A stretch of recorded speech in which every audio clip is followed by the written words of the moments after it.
28 चोटी का किस्सा। एक बार महाराज कृष्णदेव राय ने तेनालीराम से पूछा, बताओ तेनाली, ब्राह्मण अधिक चतुर होते हैं या व्यापारी? महाराज, इसमें कोई संदेह नहीं कि व्यापारी ब्राह्मणों से कहीं अधिक चतुर होते हैं। तेनालीराम ने उत्तर दिया, ऐसा तुम कैसे कह सकते हो तेनाली? महाराज बोले, महाराज, यदि आप अवसर प्रदान करें तो जो कह रहा हूँ वह प्रमाणित करके भी दिखा सकता हूँ। तेनालीराम ने आत्मविश्वास के साथ कहा, ठीक है, तो कल प्रमाणित करके दिखाओ, जैसी महाराज की आज्ञा। किंतु मेरी एक शर्त है कि कल मैं जो कुछ भी करूं, आप उसके बीच में कुछ न कहें, न ही किसी अन्य को कोई रोड़ा डालने दें। महाराज ने तेनालीराम की बात मान ली। अगले दिन दरबार लगा। समस्त दरबारी दरबार में उपस्थित थे, राजगुरु भी। अचानक तेनालीराम राजगुरु से बोला, राजगुरु जी, मेरा आपसे एक निवेदन है। यदि आपको मेरा निवेदन बुरा लगे तो क्षमा करें, किंतु ये अति आवश्यक है। ऐसा क्या निवेदन है? तेनालीराम राजगुरु ने पूछा। महाराज को आपको चोटी चाहिए, इसलिए उनके लिए आपको अपनी चोटी का बलिदान देना होगा, अर्थात आपको अपनी चोटी कटानी पड़ेगी। हाथ जोड़कर तेनालीराम बोला। ये सुनते ही राजगुरु का खून खौल उठा। क्रोध में लाल पीला होकर वह तेनालीराम को खरी खोटी सुनाने लगा। तब तेनालीराम उन्हें शांत करते हुए बोला, राजगुरु जी, बदले में चाहे आप मुंह मांगा दाम मांग ले, किंतु चोटी तो आपको कटानी ही पड़ेगी, क्योंकि ये महाराज की आज्ञा है। राजगुरु समझ गया कि वह महाराज की आज्ञा के विपरीत नहीं जा सकता।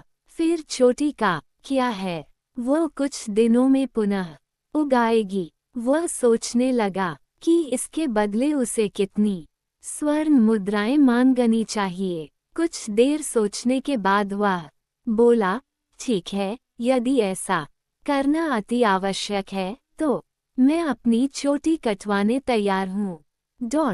किंतु चोटी के बदले मुझे 5 स्वर्ण मुद्राएं चाहिए। खजांची को कह खजाने से 5 स्वर्ण मुद्राएं निकालकर राजगुरु को दे दी गई और नाई बुलवाकर उनकी चोटी कटवा दी गई।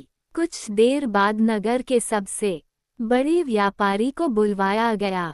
तेनालीराम ने उससे भी कहा कि महाराज कृष्णदेव राय को उसकी चोटी चाहिए, इसलिए उसे अपनी चोटी कटानी पड़ेगी। व्यापारी बोला, महाराज की आज्ञा मैं कैसे टाल सकता हूँ, लेकिन मैं एक बहुत गरीब आदमी हूँ। अपनी चोटी के बदले तुम जो कीमत मांगोगे वह तुम्हें दी जाएगी। तेनालीराम बोला। व्यापारी कहने लगा, मैं महाराज से क्या मांग सकता हूँ, किंतु इतना कहूँगा कि इस चोटी की लाज बचाने के लिए अपनी पुत्री के विवाह में मुझे 5000 स्वर्ण मुद्राएं देनी पड़ी थी।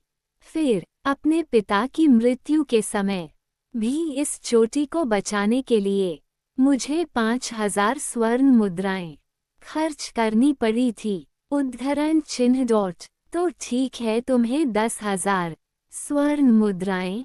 तेनालीराम कह ही रहा था कि व्यापारी बोला पड़ा, मेरी बात पूरी सुन लीजिए।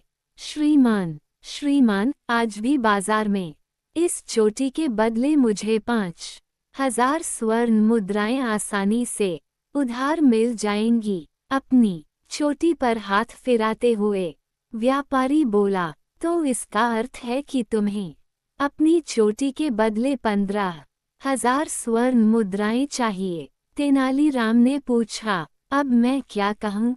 बस महाराज की कृपा हो जाए। व्यापारी खिसियाते हुए बोला।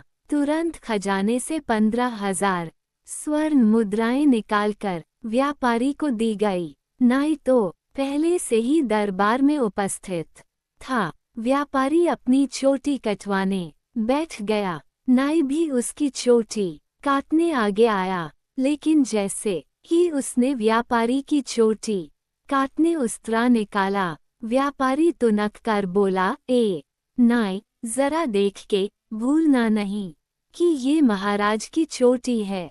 व्यापारी के ये शब्द महाराज कृष्णदेव राय को अपमानजनक लगे। वे क्रोधित हो गए और उन्होंने सैनिकों से कहकर व्यापारी को दरबार से बाहर फिंकवा दिया। व्यापारी के हाथ में पहले ही 15,000 स्वर्ण मुद्राओं की थैली थी। उसने भी वहां से चंपत होने में देर नहीं लगाई। इस पूरे घटनाक्रम के बाद तेनालीराम महाराज से बोला, महाराज, मैंने अपनी बात सिद्ध कर दी। आपके देखा कि राजगुरु जी ने 5 स्वर्ण मुद्राओं के बदले अपनी चोटी गंवा दी, लेकिन वो व्यापारी 15,000 स्वर्ण मुद्राएं भी ले गया और अपनी चोटी भी नहीं कटवाए। हुआ न व्यापारी ब्राह्मण से अधिक चतुर। ये सुनकर महाराज सहित सारे दरबारी हंस पड़े।